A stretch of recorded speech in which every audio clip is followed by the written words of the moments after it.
Der Frankreich-Block ist heute in einem Jardin partagé, près de Montpellier. Bonjour, Monsieur Luc Ménard. Bonjour. Nous sommes ici dans un jardin partagé. Qu'est-ce que c'est?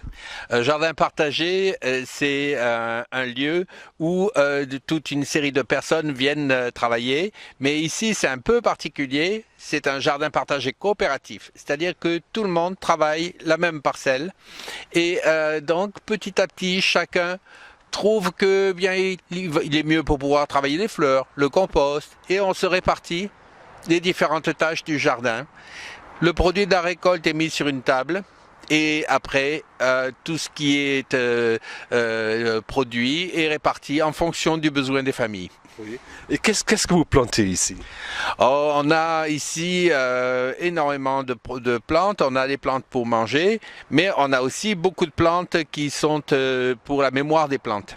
C'est-à-dire que dans l'histoire de l'humanité, on a une évolution pour chaque plante dans son utilisation et donc une plante qui va être oubliée pendant le temps des Romains va reparaître après ou inversement et on arrive jusqu'au temps moderne où on a donc toutes sortes de plantes qui ne sont pas du tout de notre région, qui viennent d'Amérique, qui viennent d'Afrique, d'Asie, et c'est toujours celles qui sont les plus productives qui finalement font que le jardin que nous travaillons est un jardin mondial.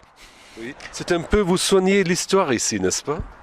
Bien, il y a l'histoire, mais il y a aussi beaucoup le partage. C'est-à-dire qu'ici, on a créé une véritable fraternité. On est de toute origine, qu'il soit simple ouvrier, ingénieur, et puis on travaille ce jardin en faisant attention non seulement bien sûr à tout ce qu'il y a dans le jardin, mais aussi aux uns et aux autres. Mhm. Et depuis quand maintenant ce système de partage ici? Alors ce jardin ici a 6 ans, mais l'association, elle, en a 20. C'est-à-dire qu'on est passé de lieu en lieu à des endroits où on était installé un peu de manière précaire, maintenant sur ce lieu qui est beaucoup plus stable et beaucoup plus encore intéressant que les précédents. Et qu'est-ce que vous plantez ici? On est à peu près à 200 plantes différentes. Oui. Il y a bien sûr tous les légumes, mais il y a les plantes médicinales, les plantes qui servent à faire de la couleur, des teintures, d'autres qui servent à faire du tissage ou de la vannerie. Donc des plantes qui sont aussi des poisons pour pouvoir arriver à les reconnaître. Et puis après, eh bien, on entretient aussi beaucoup les choses qui existaient déjà. De manière à pouvoir permettre à toute la vie locale de tous les insectes et de tous les animaux de se développer parfaitement.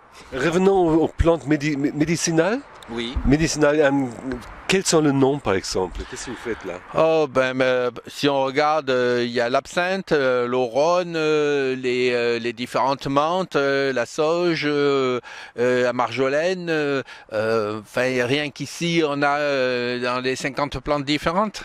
Oui. Et combien de fois venez-vous ici? Par semaine ou par mois? Alors, il y a un jour de rendez-vous qui est le samedi après-midi. Et là, eh bien, on discute entre nous et il y a donc toutes les choses qu'on dit qui sont urgentes. Et donc, toute la semaine, les autres membres aussi ont la clé des lieux et ils peuvent venir quand ils veulent pour pouvoir travailler sur les éléments, les thèmes qu'on a précisés pour le samedi avant. Merci bien.